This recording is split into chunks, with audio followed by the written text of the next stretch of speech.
Most of us are familiar with, the kind man in the sweater and the blue Keds and the puppet on his hand and a heart of gold, but tonight we're going to focus a little different. We want to talk about you, and we want to learn from you. So tonight... Thank you. So do you recall when music first came into your life? I think you were pretty young whenever you started, right? Yes, I was. We lived in a neighborhood in Jacksonville, Florida, which is where I grew up. And I spent a lot of time, I was an only child, but I had neighbors right across the street.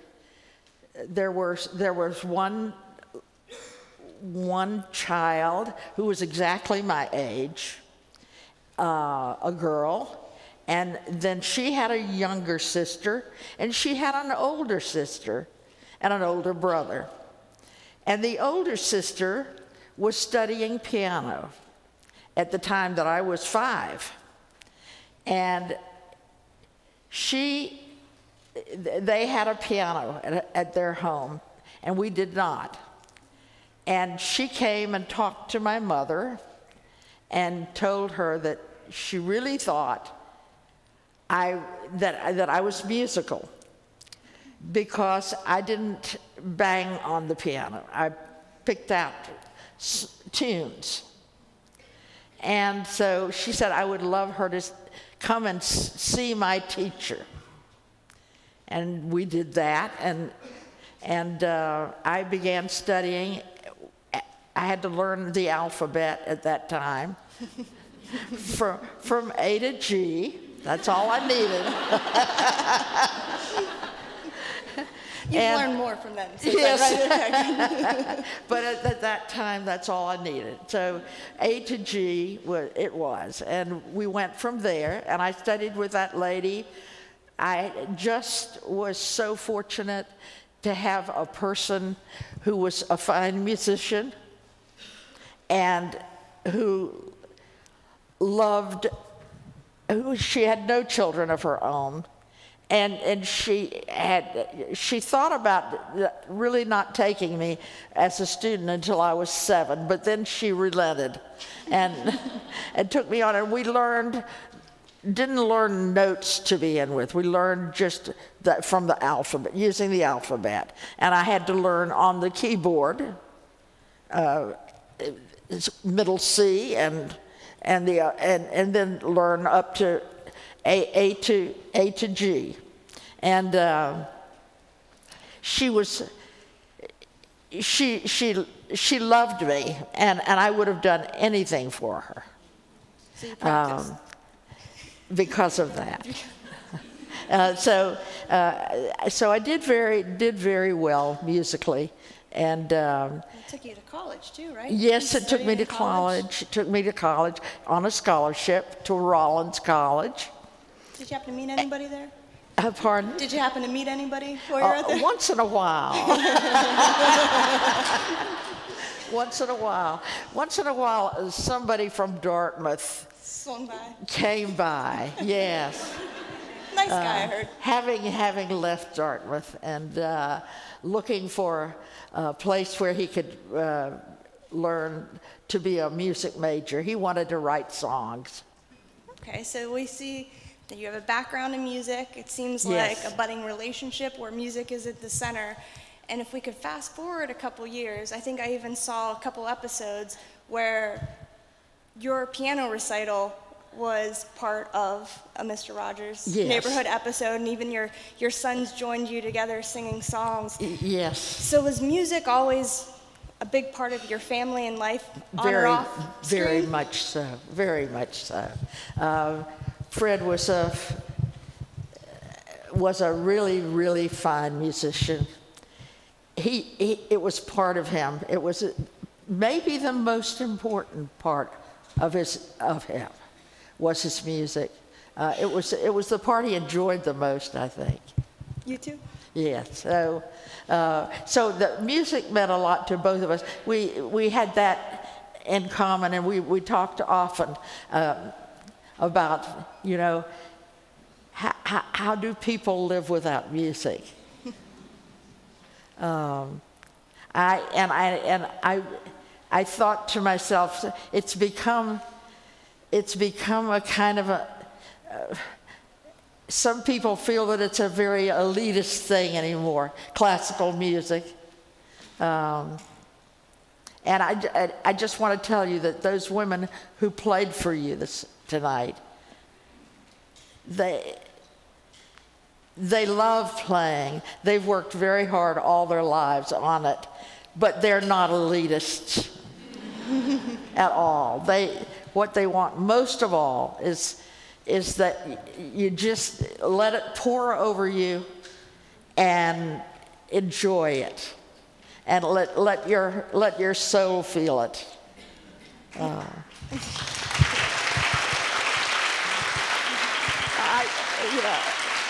We have such a wonderful symphony here. I just want to share it with everybody, and the people are wonderful people. So together with Mr. Rogers, you shared a lot, a love of music, but one thing, and it was, I think, for both of you, but a dedication to children. And I was wondering, where did that come from? I think you were a music teacher as well. Could you speak to the importance of, Yes. It was the beginners you liked, right? Yes, I always enjoyed teaching beginners, because then I knew what they knew. I knew where they were, because we started with nothing. And when there was a time that I taught college students, and sometimes right in the middle of a lesson would come something that they didn't have. They had not had in their learning experience, and I felt we'd lose a lot of ground by having to go back and go through all that. So that's why I like that. And then I always liked coaching artists who really want to have a second pair of ears to listen to them. That's always a lot of fun. This is teaching. Yes. And so if I can shift gears a little bit, someone I think you're very familiar with, you knew when he was young, Nicholas Ma, who was the producer of Won't You Be My Neighbor. And did anybody happen to see that in the airplane? It was wonderful. He recently stated something that I thought was beautifully concise, but that Mr. Rogers always reminded us that kindness is possible for everyone, and at times a challenge, but always an obligation. And I think that anyone who meets you, kindness truly emanates from you as a person. And I was wondering, is kindness, should that be our guiding principle, or how? Talk to me about kindness. No. Yeah. So much of a part of me was Fred. And so I think that a lot of the things that he talked about, I kind of have felt that I wanted to take on some of that part of him.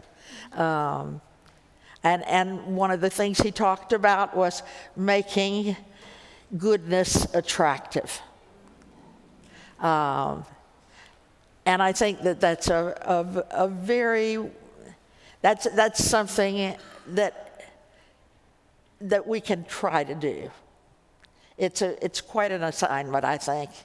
And he often talked about it at commencement exercises. And he knew what a challenge it was, because he himself tried to do it. And he was, I want to assure everyone, he was that person that you knew on television. He was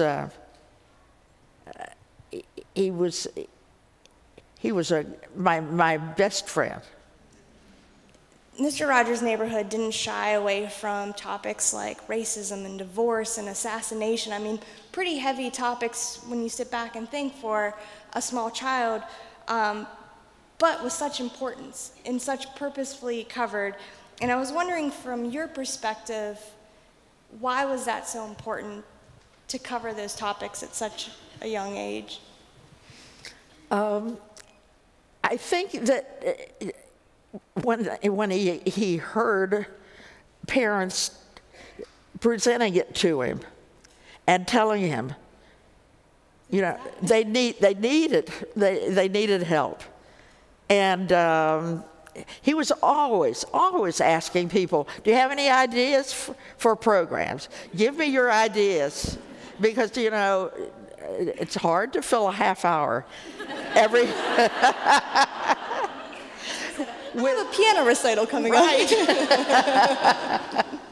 So he was always very open to suggestions, and those things were happening all around him, and he was talking with them to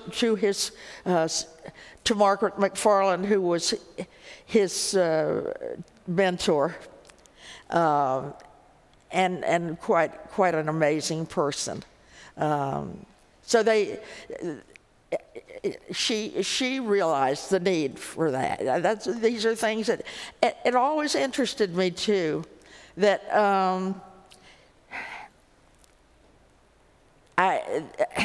he would come out sometimes just when the Central Catholic high school was letting out. He would emerge, being finished with taping. Because they were just next door to each right other. Right next door to the station, and the kids, they would ask him wonderful questions.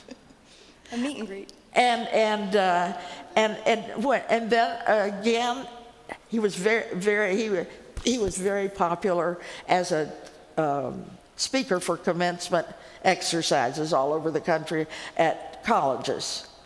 And he always said, well, you know, the little children are working on certain things, certain feelings, certain emotions, and then it happens again when they're in high school, the same things. The same things come up again and again in college, all through college.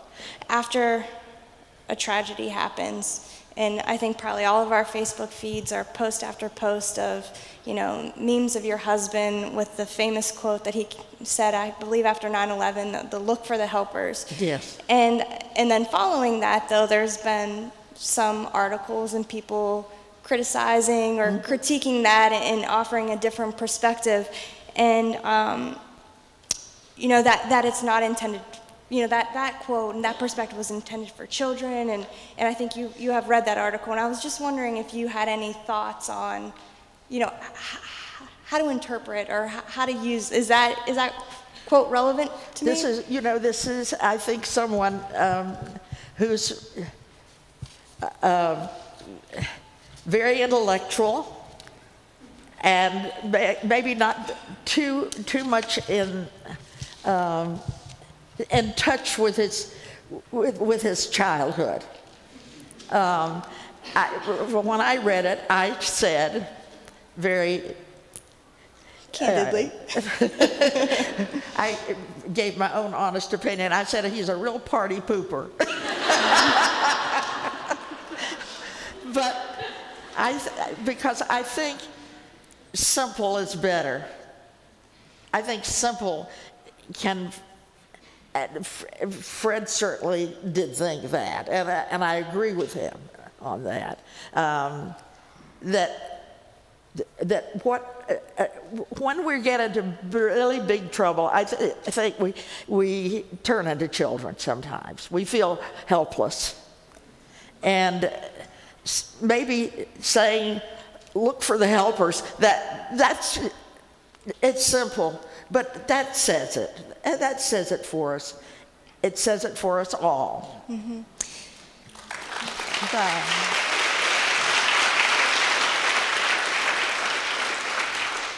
Let us know, are you surprised with the enduring recognition that Mr. Rogers' neighborhood has had and the effect that it continues to have on people? I don't think I could be happier. I couldn't be happier. And you know, it's Pittsburgh people are so comfortable, and it's heartwarming to have someone. I just going into the concert last night, a lady that I thought maybe I knew her because she looked familiar to me, but I don't think so. Anyway, she just grabbed my hand and said how happy she was to see me, and I gave her a kiss, and you know, I think that's just what we need right now.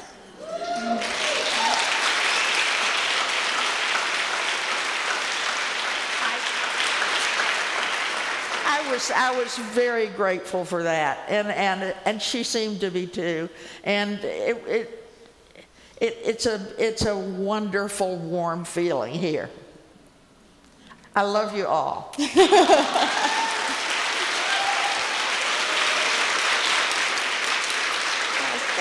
I think we love you back. Especially you. Oh, thanks.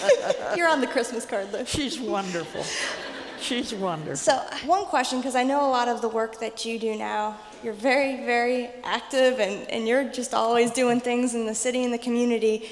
And I want to know, what's your hope for the legacy of your family? Because it's really not Mr. Rogers. It's a whole family effort and legacy of kindness and love. So what's your hope? What I think Fred would have wanted. Fred was so much wanted reconciliation, and I think I certainly would. That's what I would wish for. Forgiveness. Reconciliation in our country and our world, I'm so heartened by the group that's here tonight. I could hear that they want the same thing. I love the people who spoke about running for office, and I couldn't say how I'm so proud of them that they've done that. Yes.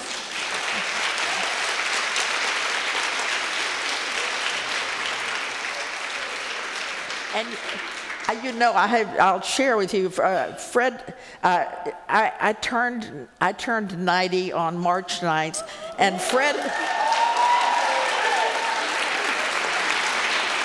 And Fred would have turned 90 on the 20th of March. And we have a baby coming along on the 24th of March. And I just want things to be better and kinder. And I think the word kindness is the word we need to think about the most these days. As the lifelong musician, as an advocate for children, for the babies that are born on March 24th of this coming year, what's the one thing for all of us to remember? Kindness. Kindness. Ladies and gentlemen, Mrs. Rogers. Thank you, darling.